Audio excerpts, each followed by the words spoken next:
어제 MBN은 검찰이 2013년 수사 당시 피해 여성 최 모 씨의 산부인과 진료 기록 일부를 고의로 누락했을 가능성을 제기했죠. 그런데 석연치 않은 점은 이뿐만이 아닙니다. 검찰이 최 씨와 성만 다르고 이름이 같은 다른 여성을 동일 인물인 것처럼 짜집기에 최 씨의 성폭행 주장을 고의로 배제한 정황이 드러난 겁니다. 백길종 기자가 단독 보도합니다. 지난 2008년 3월 원주별장 옷방에서 김학의 전 차관과 윤중천 씨로부터 성폭행을 당했다고 주장하는 여성 최 모 씨는 과거 검찰 조사가 진실이 덮이는 두려움과 공포의 시간이었다고 털어놨습니다.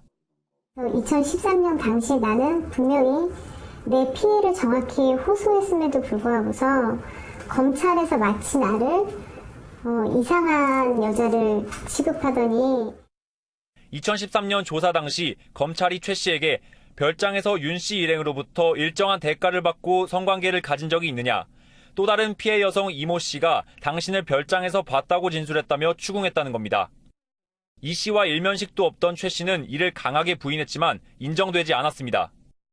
실제 이 씨가 경찰 조사에서 그런 내용의 진술을 한 건 맞지만 이 씨가 봤다는 이 여성은 최 씨가 아니라 공교롭게도 최 씨와 성은 다르고 이름이 같은 박모 씨였던 것으로 확인됐습니다.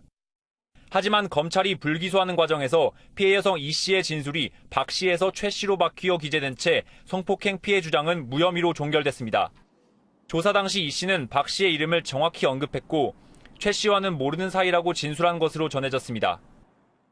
또다시 과거 검찰 수사가 부실했던 정황이 드러나면서 검찰이 김 전 차관을 봐주기 한 것 아니냐는 의혹이 일고 있습니다. MBN 뉴스 백길종입니다.